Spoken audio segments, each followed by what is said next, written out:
emergency. Aircraft with emergency, go ahead. Aircraft with emergency, say again. To me. Aircraft with emergency, say again. Express 705. I've been wounded. We've had an attempted takeover on board the airplane. Give me a vector, please. Back to Memphis at this time. Hurry. Express 705, flying 0905, direct Memphis. Keep me advised, where is Memphis? Express 705, flighting of 090. You just heard the initial transmissions from Fedex Flight 705 in the midst of a hijack by a member of its own crew. On the 7th of April 1994, Auburn Calloway, a jump seat employee on a FedEx DC-10 out of Memphis, tried to hijack and crash the plane into the FedEx headquarters. He used a hammer and a spear gun in an attempt to disable the rest of the crew in such a way that he could mask their injuries and make the crash look like it was an accident. Shortly after takeoff, he got out of his jump seat, grabbed the hammer out of his carry-on bag, which is a guitar case, and started bludgeoning the rest of the crew with blows to the head. With fractured skulls and brain injuries, the rest of the crew fought back, and they fought freaking hard. As the crew tried to fight him off, he retreated. He got to a spear gun and threatened him with it. They tackled him to the deck, they pinned him, and the bludgeoned pilot made an emergency landing back at Memphis. The hijacker was 42 years old, he's a former Navy pilot and a Stanford graduate. Overall, on paper, he looks very low risk. But clearly, paper lies sometimes. People be crazy. People be crazy. So on deeper investigation, you're going to see he was facing dismissal for falsifying flight records, and something about him just wasn't right. So on today's episode, we're going to talk through the insider threat. Some of your options on a hijack, or really any attack where you're stuck with a lot of disadvantages, and how to detect the indicators of a threat. We got a number of issues we're going to go through. The first thing I think we really need to cover is that insider threat. And though it's rare, it's really dangerous. I think wherever you work or wherever you play, you need to do at least an informal risk management analysis of that insider threat. So one of my big mantras is operational risk management, ORM, and we want to figure out how likely is the threat and then how severe it is. Well, in terms of how likely, this is rare, but it also isn't unheard of. There have been aircrew hijacks before. In 2015 even, German Wings Flight 9525 was an Airbus A320, a little bit like a 737, was deliberately crashed by its co-pilot and killed 144 passengers and 6 crew. This is tricky, especially when you're dealing with employees in a position of trust. Professional pilots are trusted by virtue of their job. And at some point, you got to trust them. At some point, you got to accept some level of risk. And we're talking about an almost zero probability, but there's a difference between almost zero and zero. The problem isn't so much the probability as it is the severity. Take this guy Auburn, the FedEx hijacker. He's one of the most serious types of threats, right? He's got a military background, he's got insider access, he's highly intelligent, he's organized. Another one you would look at is the Las Vegas concert shooter. Granted, that guy wasn't an insider, but he was that same level of high-functioning bad guy. And those are the ones that really scare me. There's a couple things about this guy that Jim gets into, kind of the grand scheme of what happened, but there's a couple little details that I want to make sure we highlight. This guy, and when we talk about jump seating a flight, what we're talking about is aircrew employees, airline employees can go in and just hitch a ride on one of their planes and go wherever it is that they're flying. As far as I can tell, it's pretty informal. Like, I don't even know that you even have to give any notice. So that's what this guy was doing. He just showed up and he was going to join in on this flight. And he did more than just show up and like take a seat and say, "Hey, I'm going to hitch a ride with you guys." The crew showed up and he was like messing with the controls and going through their pre-flight, or at least it appeared that they were going through their pre-flight routine. And specifically, one of the things that I read was that one of the crew members came in and he found that the cockpit voice recorder was turned off. Yeah, he'd screwed with the circuit breakers. Yeah, and he's like, "Well, that's weird." So he turned it back on, and then he like walked away for a minute, and then he came back and it was off again. Well, that's pretty weird, right? And I don't know if those things have a tendency to just turn off on their own. Depends on what you're saying on the Yeah. cockpit voice recording. Yeah, right. So I would kind of look at that as an anomaly, and especially if you got some rando that's showing up, and and I don't know exactly how close these guys are. I know that one of the things that I read about this particular case is that the scheduled crew, which was a crew of 3, there was pilot, co-pilot, and a flight engineer, I think is the term, right, Jim? Yep. In that particular aircraft. Right. So those were the 3 crew members, and this guy being the 4th person that was going to be on the flight. So as far as I understood, those 3 guys had never flown. This was their first time flying together. So I don't know if that's the kind of thing where, like, okay, hey, I know this guy, but this is the first time I've worked with him, how close they were otherwise, or if they're acquainted at all, or if it's literally someone that you've never met, and now you're going to fly with them today. I'm not sure how that works, but if I'm showing up and I've got some rando that I've never worked with, and he's suddenly going to show up on my plane and take a ride with us, even with that, that's within policy and allowed or whatever, and this guy starts messing with switches, especially stuff like a cockpit voice recorder, I'm going to call that a clue. And I'm not trying to badmouth, the crew for not picking up on that. I'm just saying that that's one of the lessons learned, that I would probably consider that out of the ordinary or unusual. 2. And just to be clear on that, that doesn't mean right away that you need to freak out and have an intervention, right? It's an indicator. It's an opportunity to start a conversation with the guy. Hey, I can't help but notice that you're pulling circuit breakers on the airplane. What's going on, dude? What the I F can't help over? but notice. Can't help but notice that your guitar case looks like it weighs 150 pounds. What you got in there? Yeah. And if nothing else, it just takes you into that next, level of awareness where you're starting to just pay a little bit more attention to things getting weird. So, and Jim touched on this, but that's number 2. He got on with some carry-on. Well, that carry-on was a guitar case, like just a guitar case. And so this flight was from Memphis to San Jose, I think. Yep. And so if I got a guy that's going to like hitch a ride with me and he's like, "Yep, just got my guitar case, I'm cool."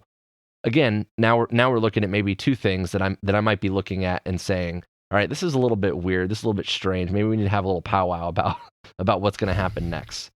Yeah. And this is an area where judgment and context plays a role. As it turns out, as an aircrew guy, aircrew members carry on all kinds of baggage. I personally have carried on big old bags full of whatever I bought when I was on trips. And it's not unusual on a military cargo aircraft to see crew members carry on like bags of golf clubs. It is the Air Force after all. So, would I spin up if someone carried a guitar case on? Probably not, especially if I know the guy. In fact, I've got a bro from my community who always traveled with a guitar because he was a guitarist. That was what he did. He'd go play at TGI Fridays and Chili's, and he's pretty good. His name's Josh. You should go check him out. I might ask him. There's a key part of that, though. I know the guy. You know him. You know he's a guitarist. You know that he always has a guitar on board. I've seen him play it. That's a clue. So I might ask him about it. Something like, what kind of guitar is that? Maybe you can play something for us on the flight. It's not that I actually care or want him to play. It's that I'm curious and I want to know more. And curiosity is a branch of intuition, right? And that's the important thing, is that when we start to see these little things, we don't want to just ignore it, right? And like Jim said earlier, that doesn't mean that we, nope, you're a weirdo, we're kicking you off the flight. No, not necessarily, but it means that we have a conversation, we start asking questions, even if that's just in our own head, like, what happens if this guy goes off the deep end? There's a book called Gift of Fear by Gavin DeBecker. It's kind of one of my go-to recommended books for people to read. And in that book, DeBecker says that your intuition is always right in at least 2 important ways. The first is that it is always in response to something. Something triggered that feeling or that intuition. And the second is that it always has your best interest at heart. So the key there isn't that necessarily we have to use that to drive all of our decision, but we never want to ignore it. We at least want to give that its due credit, because if our subconscious is picking up on it before we realize what's causing it, that could be a sign of danger, right? And again, that doesn't mean that you knee-jerk anything, but it does mean that you have to start thinking about a plan. So I don't know, other than a hammer, what went through these guys' minds. Ow. but clearly they made it work and they came out of it alive. So heroes. Yeah, I mean they pulled it off, and as I understand it, the plan was once he took over the plane, he was going to go crash it into like the airport, right? The FedEx headquarters. He was going to kill hundreds, maybe thousands. Yep. So yeah, heroes for sure, and clearly they were problem solving, and clearly they had a winning attitude, but they still paid a price. So what we're trying to get into here isn't necessarily anything that is to second guess them or to talk any smack or anything like that, but it's just trying to find some lessons learned and look for maybe opportunities that things could have gone differently. And the reality is, I don't know that there's any chance of preventing this kind of thing in this situation. Granted, this was back in 90. You said 94. Okay. I was not prepared for a test. Yeah, 1994. So, this was a long time ago. I'm sure we've gotten better at screening people and stuff, but people slip through the cracks all the time. And I think the biggest point of prevention and stuff like this is really screening our insiders. And I'm not talking about the formal kind. I'm not talking about a background check. I'm not talking about, you send a guy to the psych doc and he does an hour and a half interview on, tell me about your parents. Yep. Aldrich Ames, one of the most damaging spies in U.S. history, passed a polygraph. He passed several. Yeah, and we're going to talk about this a little bit later, but a guy who's truly a psychopath is usually very good at manipulating people. And so you really have to be actively scanning, and when I use that phrase, I'm saying differently than passively, just if something catches your attention, giving it credit, actually looking for indicators of really anything that might give you concern or indicate that there's some kind of threat. And it's all about relationships, right? A lot of people after the fact and stuff like this, they'll tell themselves, oh, I should have known better, or I knew that guy was always off, or something like that. And if you're working with people in the sort of situations that you might find yourself in a crisis, like, I don't know, at 35,000 feet in an airplane, I'm going to want to know those people pretty well and kind of know what my resources are. Even if it's a guy I've never met before, I'm going to start asking questions, and I'm going to get an idea of what kind of guy. Build a relationship with him. Yeah, what kind of guy I'm flying with. And, granted, this guy very easily could have been like, oh, yeah, I was a Navy pilot. I went to Stanford. Like, okay, good. This guy's a smart guy. If I find myself stranded on a mountaintop, I might be good, But you're building a relationship, and you're looking for indicators of things that are good or bad. That's a big part of it, I think. So again, this crew, maybe they've never worked with this guy or whatever, and so maybe they didn't really have a chance to do that really well. But in any of these industries that have some kind of elevated risk, dudes have a boss, dudes got other coworkers, there's still got to be someone that knew this guy. And it's everyone's responsibility. And again, maybe this guy didn't give those signals, and maybe there's no way anyone could have known. But the tell here is that the guy was under investigation for something, and he had a hearing coming up that his job potentially depended on. And I know Jim mentioned it just in the beginning, but essentially what happened was he was fudging his hours to get hired by FedEx, is how I understand it. And someone somewhere came across something inconsistent about the number of hours that he reported to have flown. And that was what he was under investigation for. And again, if that is the first thing that gets your attention, now it's time to start having some kind of conversation. Quite frankly, it can start off with something as simple as just checking on the guy. Hey, man, I know you got a hearing coming up, man. Are you doing okay? Is there anything you need for, is there anything we could do to help you?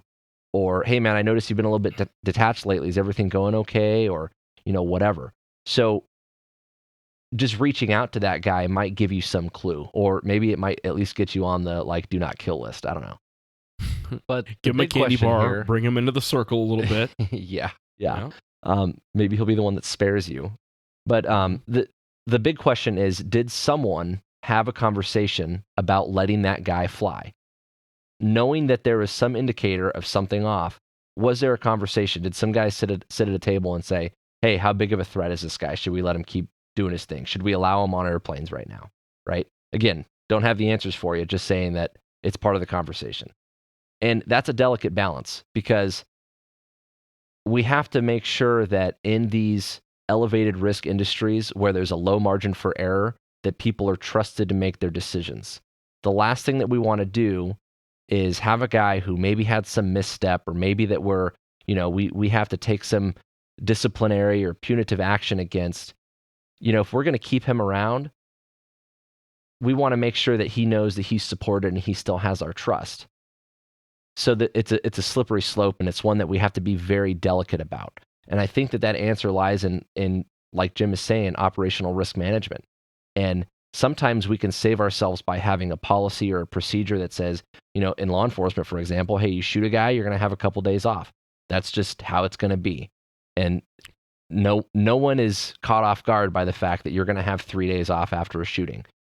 So in cases like this, where maybe there's not a policy or procedure, we really have to sit down and write out the signs and the risk factors and how big of a threat it is if this guy goes crazy, right? And police departments get a lot of crap, I think, for the quote-unquote paid vacation that they send cops on after shooting someone. And that, to me, is one of the most ignorant critiques of cops, that's for everyone's benefit. That's for the taxpayers' benefit from that decision, right? And this is an area where Mike and I have different experiences. In the military flying world, and some of the high-trust military jobs where you have access to special weapons or classified materials, the default action is if anything gets weird with you, it's to ground you and pull your access. Have I seen people get grounded who shouldn't have been? Oh, yeah.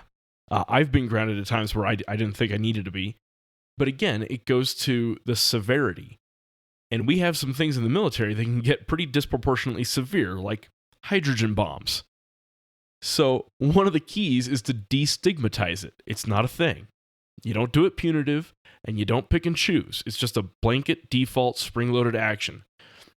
And you don't make that person's life any harder than it needs to be. Just like Mike said, you kind of bring them in, you help them out, and you don't stigmatize them. Exactly. The point isn't to say that the default decision or the spring-loaded decision is to ground a guy or to give him a vacation. It's not that it's right or wrong. It's just that in these high-risk settings, or really in any given situation, we don't want to fall back on convincing ourselves that something was different, right? Being fair and judicious is an important part of this process, especially if you're in some kind of leadership position where you're going to be dealing out those decisions. Think about how important it is to have those people's trust, and also think about the level of risk that's involved and the severity if things get sideways, and make sure that you convey that. I think communication goes a long way in that, is just conveying that, like, hey, I'm sure it's cool, it's not a big deal, but just so you know, we got to play it safe here, and we're going to give you some time off just to let things cool off. It's nothing personal, right? So that was the operational leadership stuff. And then going back to when things go sideways, back to the tactical side, let's talk about some of the practicals here. How do you defend yourself against a hammer, especially when you don't have much? And so one of the things that we teach in law enforcement, and we kind of use the umbrella of close quarters crisis. And it's really any kind of hand-to-hand, well, not hand-to-hand, any kind of close quarters situation where you're dealing with some form of weapon, right? Someone within arm's reach. So a guy's got a knife or a gun. If I'm fighting at arm's distance with a guy with a gun, is the best thing to do to shoot him? Well, maybe not, because I could put rounds into that guy and it's not going to immediately incapacitate him, right? The principles that we teach for that are to get offline, and we're talking about the effective range or direction of whatever that weapon might be. And so we typically tend to think of a knife or a gun, but the same thing is true for a hammer. But if we're talking about a gun, we're talking about the muzzle of the gun, right? We want to get away from the muzzle. So get offline from the muzzle of the gun, control the line of fire. So now that I'm away from it, I want to stay away from it. And then I want to go on offense, whatever that means. If that's some really neat, weapons takeaway thing, and this is kind of the problem, is that there's a difference between methods and principles. I can teach you how to disarm somebody and take a gun or a knife out of someone's hand and all these neat, ninja moves. You're probably going to forget them. There's no guarantee that it's going to work, and it doesn't change the principles. The principles in something like this is to get offline, control the line of fire, however you have to do it, and then go on offense, whatever that means. If it means taking his gun and shooting him with it, then fine. If it means taking the hammer or the knife away and using it against him, then fine. If it means headbutting him in the teeth, then do it.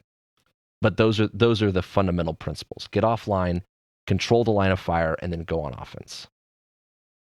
And this is not a good time to half-ass it, right? Speed, surprise, violence of action, and the level of commitment that you're going to have, especially when he's got the initiative, is huge. And then let's double that up with, say, you're seated or strapped down, like in an airline seat. Yeah, there's I don't know if very many of our listeners have ever sat in the seat, a pilot's seat of an airplane. There is not a lot of room to move around, and it's not even just getting in and out of it. You got rudder pedals between your legs. It's a giant console. I mean, you have to climb your way out of these things and into these things.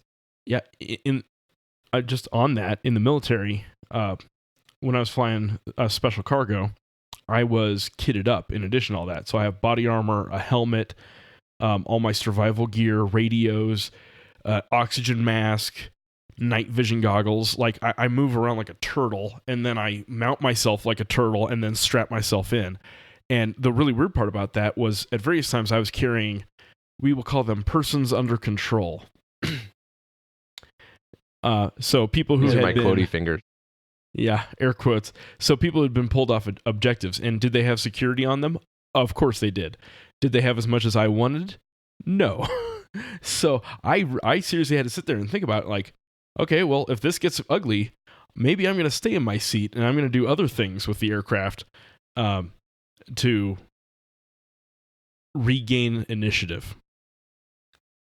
Which is actually something, if you read, and I don't want to get into Jim's, Air Force-y tactics stuff, but if you read about the FedEx 705 thing, you'll see that they did some things with maneuvering the airplane to try to. That became we call that air show, show tactics. Yeah. But you have to have some plan or rehearsed ability to unass yourself from that seat, and this goes for any kind of confined space. It's particularly challenging for these guys sitting in the pilot seat of an airplane. I just know that because I've sat in a couple of planes of different sizes, and getting in and out is hard enough to do. And I think it's something that you have to plan and rehearse for any emergency. Jim, don't you guys have to do? I know in my short little stint in the Air Force, one of the things that I would have eventually had to go through is underwater egress training, where you have to practice escaping from a helicopter upside down in a pool or something. Yeah, and different aircraft have different requirements for that. Helicopters get the most severe training because they've got the most severe situation when they hit the water. So they have to sit in what amounts to a barrel that gets dunked into the water and rolled upside down, because that's what a helicopter will tend to do. And it's intense. Most people who've been through it describe it as one of the more intense experiences of their lives, trying to get out while getting drowned. But you learn how to get comfortable in an oxygen-free environment, and that's good, right? And there's a stress inoculation angle there, but yeah. But I imagine most civilian pilots don't get that kind of thing. Yeah. And speaking of finding Nemo under the water, how do you defend against a goddamn spear gun? It's been bugging me since I saw this. And they did. They successfully did. Would it have killed them? Maybe, probably. I don't know. I'm not that familiar with spear guns. Probably. Fundamentally, it's the same thing. I mean, if you can get offline of that thing, control it so that it's not a danger to you, and then go on offense, those principles don't change. The only thing I would offer is that if a guy's holding a spear gun, there's a lot of real estate there for you to hold on to. So if you can get in tight, that thing's not very effective unless you're at the end of it. So yep. And if you watch the recreations of it, and there's some YouTube channels we'll link to that show it, and History Channel documentaries, you see them the other aircrew guys just grabbed onto it. Now, pilots of all flavors get taught at least some counter hijack. Let me let me jump back at that real quick. Yeah. Notice that there's nothing tricky about defending against the spear gun. They just grabbed onto it, right? They got offline of it, they controlled it, and then they did whatever else they had to do to go on offense. Those principles, remember the difference between principles and methods, whether it's a spear gun, a hammer, a gun, whether it's a ninja handgun takeaway maneuver, or you just grab onto the thing, those are fundamentally the same things. So understand the importance of that. We're going to touch on that a little bit later, but those principles remain the same. There's one more that just hit me, is you're never out of the fight. One of my favorite Mike-isms is just because you got shot doesn't mean you're done. You don't get to quit. If the guy's going to just murder you and crash your plane, you keep fighting until you win, right? Something like and they did. Something like 6 out of 7 people shot survive. And there's a reason that I say it that way instead of 1 out of 7 die. But yep, those are pretty good odds. You could get shot with a gun and still survive. Your odds are pretty good. So don't. Yeah, and these guys got brained with a claw hammer, and they all survived.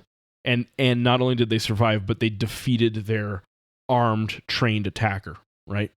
So pilots of all flavors get taught at least some counter hijack. Some of those tactics, as you can imagine, are sensitive, and we're not going to talk about them here. But consider that in this case, the hijacker had received all the same training that the rest of the crew had, maybe more so. When you're faced with an unconventional fight, you've got to be prepared to take unconventional steps to win. Maybe that means knocking him off his feet. Maybe that means bashing his head in with a flight manual or a piece of luggage. Well, hell, flight manuals are mostly electronic now. You can read them on a Kindle, but so what? You beat him to death with a Kindle. It's going to hurt. It's going to take a while, but you do it. Yeah. So how does this counter hijack stuff apply to concealed carry and counter carjack? Carjacking, man. It's a similar problem set. Some of your options and solutions change. It's tough to defend against, though, because, again, you're stuck. You're immobilized within your own car. And most people don't drive around with their guns out unless they're driving around Albuquerque or South Central LA. So maybe you can drive off. Maybe you can just give him your car and say, you know what, this isn't worth it, and maybe he'll let me go. Maybe you can drill him with your concealed Desert Eagle through the door. Good on you. Hardcore. Bear in mind that drawing from a holster while seated is a pain. And mounting a gun in a car is usually a bad idea because, among other things, people will just steal that gun when you park it. So, the way I look at counter carjacking, and it's kind of like any sort of takeover or kidnapping thing, is the pre-assault indicators are the key. Yep. And that's especially crucial with a guy like this. This guy is obviously very, very calculated. If in a traditional criminal sense, if I'm worried about a carjacker, situational awareness goes a long way. Watching the way someone's behaving as they're coming up on me and seeing him in the first place is going to be more often than not the key to preventing from having a problem. Maybe it's not going to prevent every single one, but I think that goes a long way. And if you are a concealed carry guy, picking up on that soon enough to do something about it goes a long way. Because by the time the guy's like open your already unlocked door, he's at your window with a gun to your face, by the time you get the gun out, odds are good you're going to be in a bad spot. Yep, your situational awareness is so much more important than whether you carry a 9 or a 45 or a Glock or a Kimber. I don't care. I care that you know that there's a guy coming up behind you. People, ideas, and then hardware in that order. Damn Skippy. So that's crucial. And especially with a guy like this who was very, very calculated. Like Jim said, on paper, he's very smart. He's very well respected. He looks like a good guy or whatever. But clearly, suddenly, he's in a little bit of trouble that apparently previously went undetected, which is also a clue. If someone's very good at hiding stuff, that's an indicator. And someone like this might not show the same kind of pre-assault indicators, like the stress or sympathetic nervous responses, like, say, a suicide bomber would. He's not going to be fidgety with his clothing. He's not going to be sweating and avoiding eye contact and doing repetitive behaviors and things like that. Someone like this might be able to be more calculated, more deliberate, and avoid some of those signs. So you have to pay very, very close attention. Jim, what do we know about psychopaths? Well, most of what I know about them I learned from Dexter and Silence of the Lambs. Well, reputable sources. I know, right? It's better than the internet. We know a few things. We know that there's a difference between crazy and stupid. And we know that there's a pretty wide spectrum of crazy. There's crazy like they can't control themselves and they're just going to, run their head into a wall over and over and over. And then there's crazy like they just don't control their impulses well. And so you can be smart and you can be disciplined. And some sociopaths are like that, right? Highly organized, highly disciplined. And those guys are not that easy to detect. I think you can make a strong case that Auburn Calloway, this FedEx hijacker, was exactly that. I think you can make a strong case that the Las Vegas concert shooter was exactly that. If you want to deep dive that problem set of the sociopaths, I think you should review the books Columbine by David Cullen, Mindhunter by John Douglas, and there's a great movie about Ted Bundy, the serial killer, called Ted Bundy. And you can see how clever that guy was at sounding innocent and convincing people that he was a good guy. Mindhunter has, there's a new Netflix series. Is it Netflix or is it another? Is it just? I think it's Netflix. I know it's on Netflix. I don't know if it's one of their original series or whatever, but there's a new series about the same topic that the book is about. And it's really looking at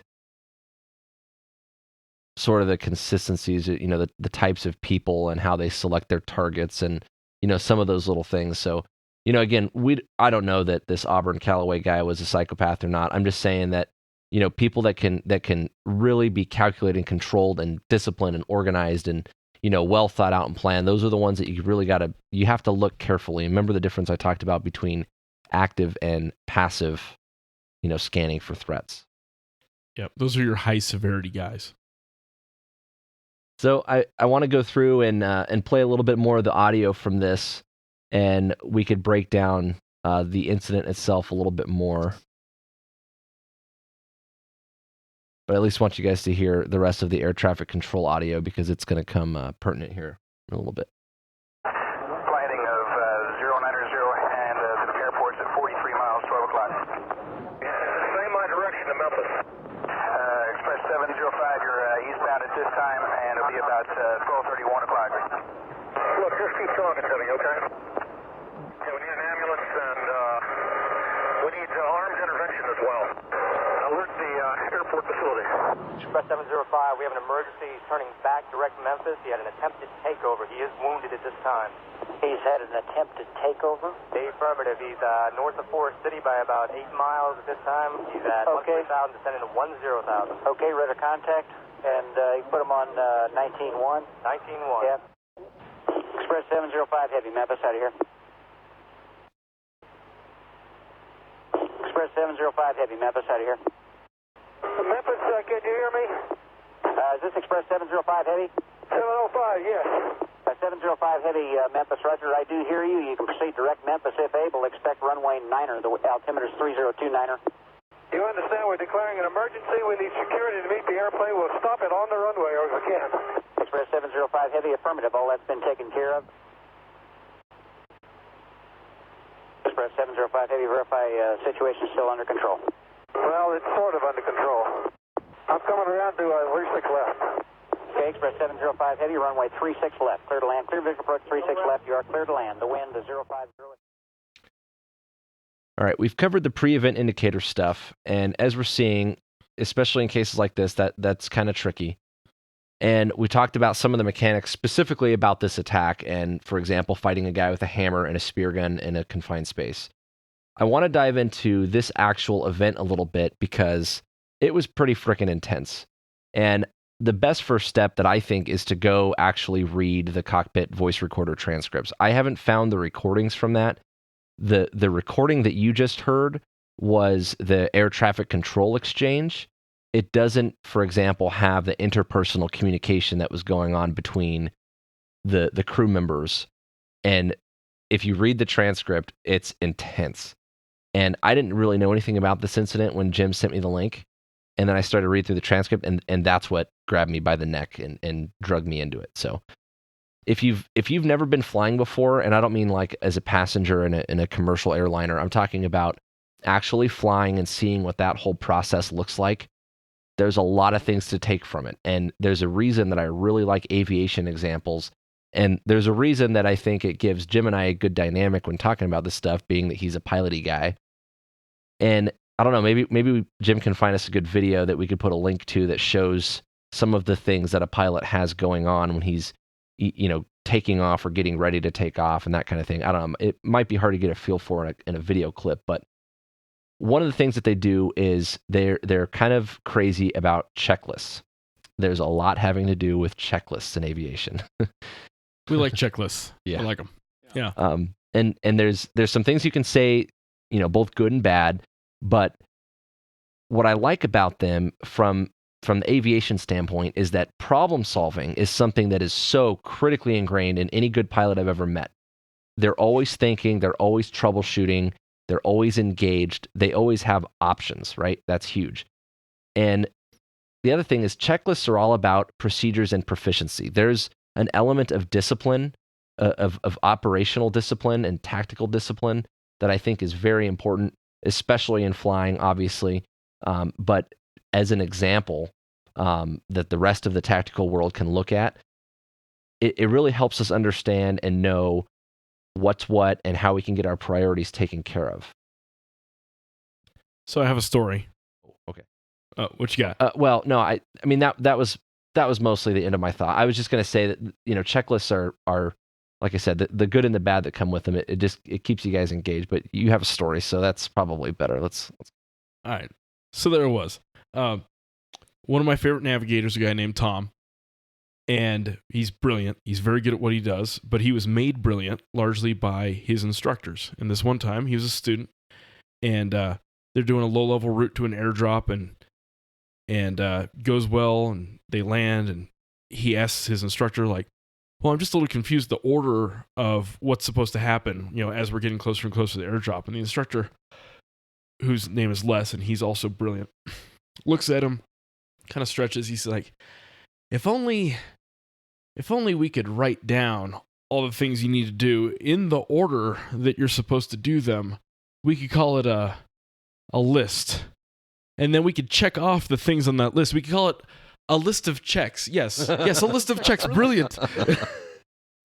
So checklists are also about when you make the decision, right? In flying, we find that it's easiest to make our decisions in a 0, 0, 0 environment. 0 airspeed, 0 altitude, 0 G, where we've got all of our brain cells working, and we can refer to subject matter experts, no matter how sarcastic they are, and books.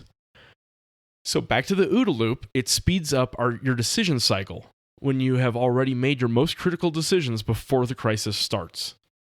Yeah, it gives you some options, it gives you some ways out, and it also defers some of those brain bites to some of those decisions. So once you've made the correct decision on which checklist to go down, then you can start to back off of that decision and stay ahead of it, right? And obviously you don't want to get too sucked into that. You still have to be able to go off script and use common sense and good judgment. And I don't think the point of lots of checklists in flying isn't that the pilot doesn't know what to do. He's still got to pick which one to use, and he's still got to use it appropriately.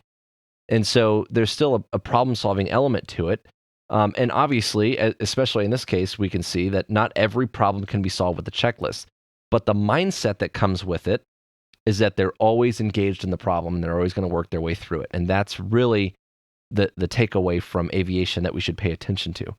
So if you read the transcript, you're going to see that in the middle of this fight, and keep in mind, these pilots, I think they were prior military pilots, and so they probably have a little bit of tactical background and stuff, but they're not cops, they're not security guys, they're not necessarily MMA fighters or anything like that, but they've got a problem to solve. And this dude is just flying the airplane.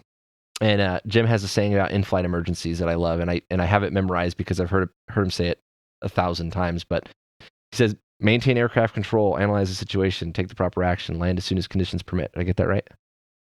Yes, in general. Yeah, and so that's exactly what, remember what we talked about, methods versus principles, right? So there's still kind of a checklist, right? A list of priorities that sum it up really well. And these guys do exactly that. And if you watch the, or read the transcript of the voice recording, you can hear that this dude's flying the airplane, and one of the guys is wrestling with this dude in the back, and he's like, put it on autopilot and come help me. And one guy's talking with the air traffic controller and making requests and getting resources and guidance. They are completely engaged and committed to fixing this problem, for which there is no checklist, by the way. And you've got the rest of your life to solve it. That's the beauty of flying, right? Well, and I think it's why that personality does well for what we're talking about, right? When we talk about tactical decision making and that kind of stuff, I think that's why aviation makes for good examples, because it is a high risk, low margin for error environment, right? So yeah, there might be some counter hijack training that all guys get, but odds are pretty low that prior to this day, someone was ever like, okay, this is the buddy attacks me with a hammer while I'm trying to fly checklist. Or the land a plane while blinded and brain damaged checklist. By the way, none of that crew ever flew commercially again. None of them got medically cleared. So they saved their own lives, but that was it. Yeah. So I've got a number of we went off the checklist stories, and I'm going to throw one in right now.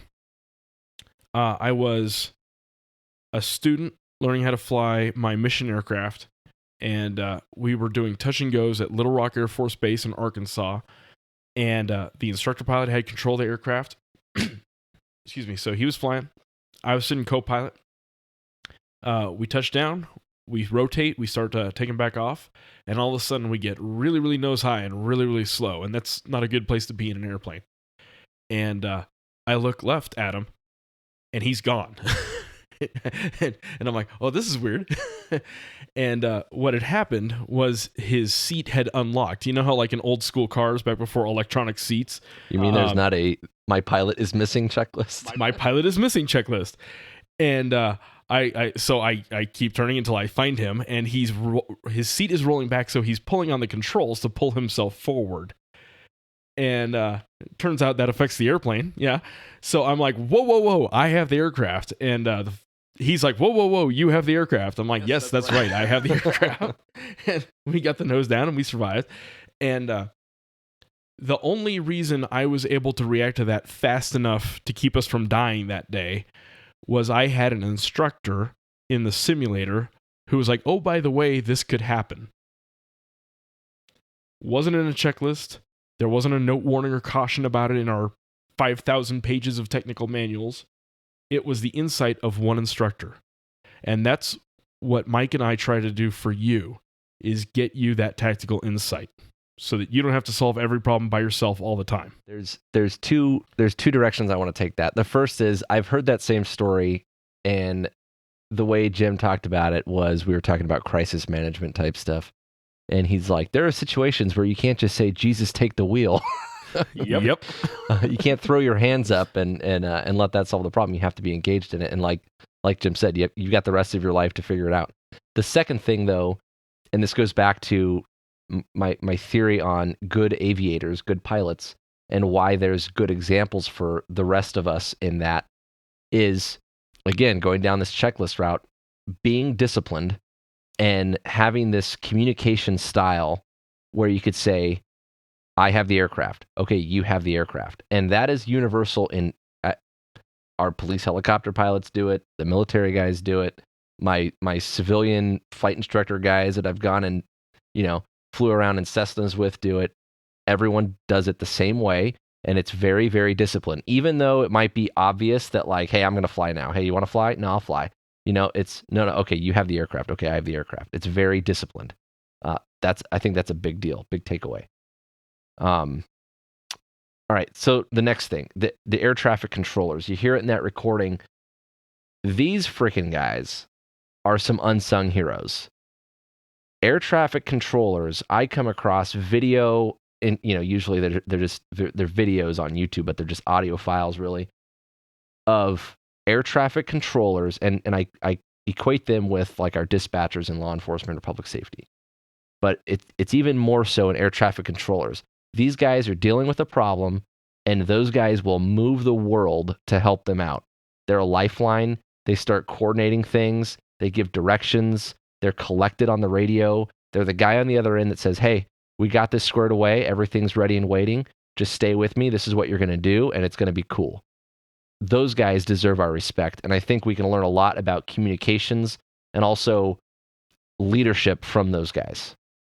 Do you have any cool air traffic control stories? Never call an air traffic controller sir. That's the only rule. No, I'll second that. I've had a number of experiences where an air traffic controller saved the day and kept me out of trouble. And I love finding examples of where they recognize that a crew is turning hypoxic. And so he'll be talking to a guy on the radio, and all of a sudden the guy sounds drunk. And you never know, it's an airline pilot. The guy might be drunk. Just kidding. Not kidding. And they'll be like, hey, pilot, go on oxygen right now. So I'm a big fan for all the reasons you said. All right, so the big questions. Was this preventable? This is kind of summing up our FedEx 705 story. And the answer is, I don't know. I didn't know the guy. The big question for the people who knew and worked with him is whether or not it surprised him. And if he was a little bit off and it was no surprise, then that's a conversation that we probably need to be having, or maybe we should have had, prior to. Does that mean we get rid of everyone we think is weird? Well, no, not necessarily, but it definitely steps up the risk analysis, right? And if you work in an environment and someone starts to give you that feeling, you have to pause for a second and start asking yourself those questions, and maybe even that exact question. Would it surprise you if this guy went crazy? And so I don't know the answer to that in this particular case, but I have worked around those people where I thought to myself, yeah, if that guy went crazy one day, that would be weird, or that wouldn't surprise me. And have a threshold in your head of where you're going to do something about it. How many red flags does someone have to give you before you go tell somebody? And what worries me is when you see a red flag and someone else sees a red flag, and we never put all the red flags together. And I've had that happen at work. So what this really is, and I know it seems like a bigger example, but this is a workplace violence case. That's all this is. Absolutely. And at the end of the day, it's really not much different than any other. It's not much different than any other workplace violence case. It just happens to be that it involved an airplane. But anyone that's getting fired or getting removed or getting in some kind of significant career-ending kind of trouble is at risk for this sort of thing.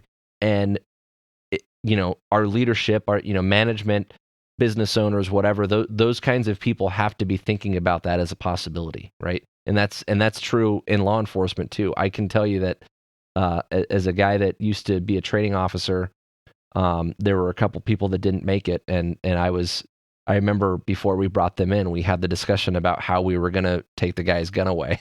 That's a weird conversation and a weird place to be in, but you have to do it. It's just the reality. So we're going to do a book review here soon on the book Warnings Unheeded. And it's about a active shooter event that happened on an Air Force base, as well as a bomber crash on an Air Force base. I was tipped off to this book by a brother in Air Force Security Forces, and I'm right in the middle of it, but it's really good, and we're going to do a write-up on it because it's worth checking out. So one of my big takeaways here, and I got a couple of them, is even when your risk is low, it's never zero. You don't have to be amped up and ready for a fight 24/7, 365. Nobody has the energy for that. But you also can't afford to be totally complacent either. You got to be somewhere in the middle, and you got to be able to dial it up or dial it down, right? Tactical adaptability or flexibility. And you need to have at least considered the insider threat. You need to make a plan before you get punched in the mouth, even if it's going to go to hell as soon as you do get punched in the mouth. Or get hit in the head with a hammer, right? But having at least some plan. Think about it before you get hit in the head with the hammer, right? Yeah, so what else? So was it preventable? I don't know. What can we learn from it? Again, just to reiterate, I really think that the tactical community could benefit from aviation examples. We have to look into that stuff. Yeah, we like that cross-domain stuff. We've talked about that throughout the shows. This is that snowmobile or snowblower or snow cone machine, whatever. But this is that. This is the cross-domain. And I love taking aviation examples, figuring out how they can apply to law enforcement and vice versa.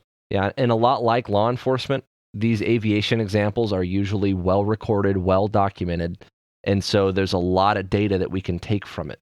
And probably the next episode, we have a couple examples of something that they do when they investigate plane crashes that I want to talk about that are pretty fascinating. But as it happens, this was sort of both. It was kind of tactical and also aviation related, but I want you to think of that word tactical to mean problem solving, right? This is a problem that we have the rest of our lives to figure out. And so whether that means fighting the guy or flying the airplane, it's kind of the same but different, right?